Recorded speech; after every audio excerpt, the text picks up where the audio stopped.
Olá, minha amiga, meu amigo. Chegou a hora do nosso encontro nesta quarta-feira, 8 de maio. Em 1941, num 8 de maio, as águas em Porto Alegre estavam apenas meio metro abaixo do nível em que estão hoje. De lá para cá, os rios ficaram assoreados. Num 8 de maio, em 1794, o grande cientista Lavoisier era guilhotinado pelo terror na Revolução Francesa.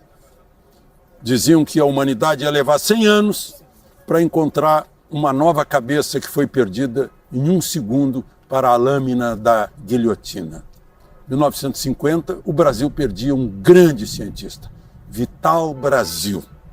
Instituto Butantan, Instituto Vital Brasil, em Niterói, soro antiofídico, anti-aranha, anti-escorpião, vacina contra tétano, difteria, grande cientista. E em 2014, com 75 anos, morria Jair Rodrigues, da época de ouro da música popular brasileira. Anos 60, festivais da Record, ele foi um dos vencedores com Disparada. Jair Rodrigues. E 8 de maio, dia da vitória.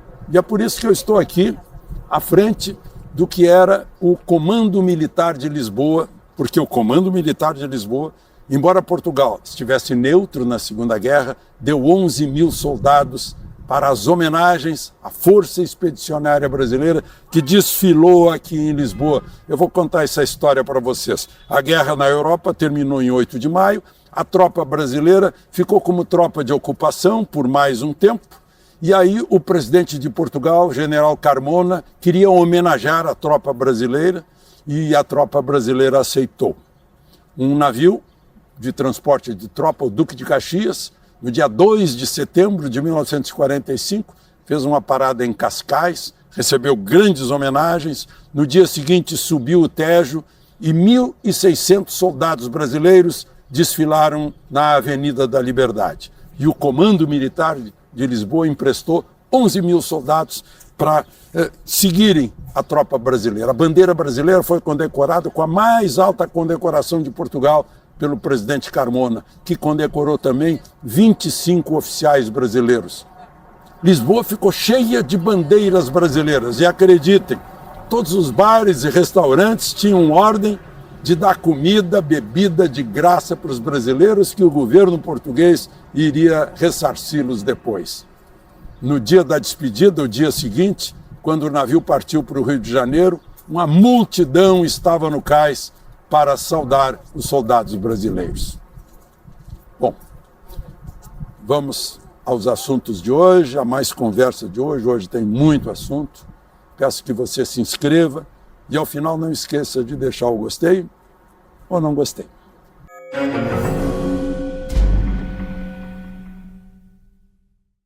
Pois é, meus amigos, o Instituto Nacional de Meteorologia e o Climatempo estão dizendo que tem um ciclone e tal, extratropical, e que vai causar chuvas e ventos e baixar a temperatura. Tudo isso aumenta o problema dos gaúchos nesse momento.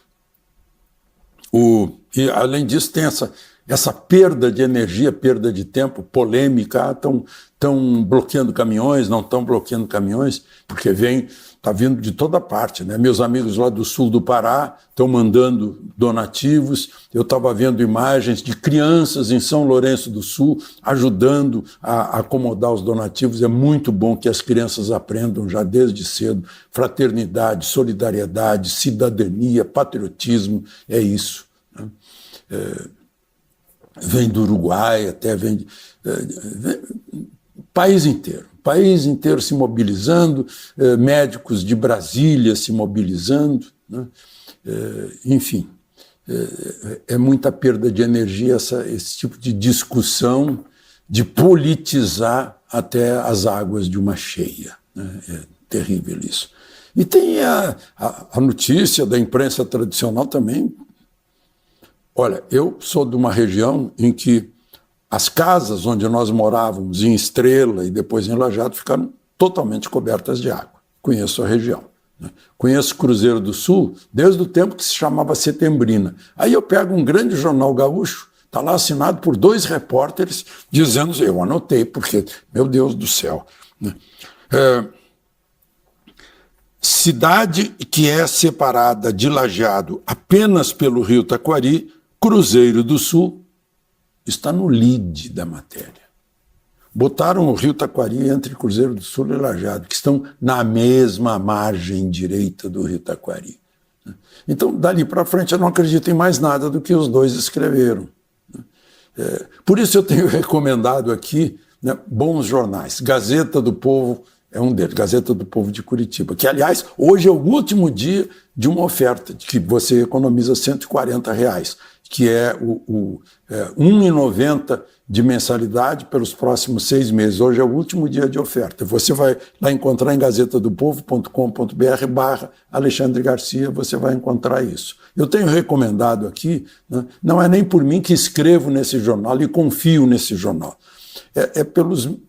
pela categoria das pessoas que escrevem lá. Imagina, o Guzo escreve lá, o Lacombe, a Cristina Grêmio, tanta gente, e excelentes repórteres. Não é um órgão pendurado no governo que está fazendo agora Ministério da Verdade para dizer o que é mentira, o que é verdade nas redes sociais. Gente, se não existisse rede social hoje, imagina a diferença de tratamento das doações, de socorro, de tudo. Imagina o trabalho que as redes sociais estão fazendo. Né? Bom, assim, uma boa notícia: Força Aérea Brasileira autorizou a abertura da base aérea de Canoas, que essa não está inundada, como o aeroporto Salgado Filho, para voos comerciais. Não sei como vão resolver voo de passageiro, mas voos comerciais de cargas, de doações, já não vai acontecer como esse monomotor que veio do Rio de Janeiro, que pousou para levar doações para Guaíba, pousou em Guaíba, na BR-116, que está fechada. Pousou lá, o monomotor do Rio de Janeiro, da dona Yolanda Porto. Ela morou em Guaíba, achou que tinha obrigação de mandou 300 quilos de donativos para lá. O prefeito, inclusive, está agradecendo. A gente vê esses casos, né? Como é o nome dela? Vale a pena. Daliana. A Daliana estava ajudando a tirar, já tinha resgatado 100 pessoas. Aí chegou um repórter e disse: a senhora não vai parar, não vai descansar, está correndo risco aqui. A água já estava pela cintura. Ela disse: eu não posso, eu sou tenente do Exército. Olha, emocionante. Ela se sentiu, eu sou o Exército, eu não posso porque eu estou representando o Exército brasileiro. Assim como houve lá em Sarandi, pessoal da Fuzileiros Navais, né? Assim como está a Força Aérea Civil, assim como a Força Aérea Brasileira está fazendo esforços também, inclusive abrindo a base aérea, mas a Força Aérea Civil, que está por toda parte. Eu tenho a agradecer ao senhor Tirone, dono de um avião, né? Ao seu comandante, o Vinícius, ao Otávio, que me permitiu a ligação, né, para a gente resgatar o seu Valentim, um senhor de mais de 80 anos, doente, que estava lá em Canoas, estava na água. Né? Foi resgatado lá, mas não tinha para onde ir, porque ele não tinha casa, sozinho. E foi resgatado por esse grupo aí que eu falei, não? Inclusive quem pilotou o avião, eu anotei aqui, o Tenente Augusto. Não dá, mas a maior parte são anônimos que estão ajudando, são adolescentes, jovens. É uma linda lição. Né? Vamos ver se tem mais alguma coisa aqui que eu anotei que é preciso falar. Pois é, e tem as tragédias de cabeça, sei lá o quê. Né? Essa ministra da Igualdade Social, por exemplo, dizer que tem que dar prioridade para entregar alimento para ciganos, quilombolas e terreiros, avisando o Ministério do Desenvolvimento Social que faça isso. Como assim? Bom, em primeiro lugar, está lá no caput do artigo 5º da Constituição, direitos fundamentais, todos são iguais perante a lei, sem distinção de qualquer natureza. Bom, vamos deixar isso de lado e numa catástrofe, né, nós vamos escolher para quem dar comida. escolha de Sofia, não os ciganos, né? Os ciganos têm direito, sim, e os não ciganos também, e quem tiver na catástrofe, todo mundo precisa ser alimentado, meu Deus. Isso é desigualdade social, senhora ministra. Tem cada uma, né? Como teve aquela senhora deputada democrata, lá nessa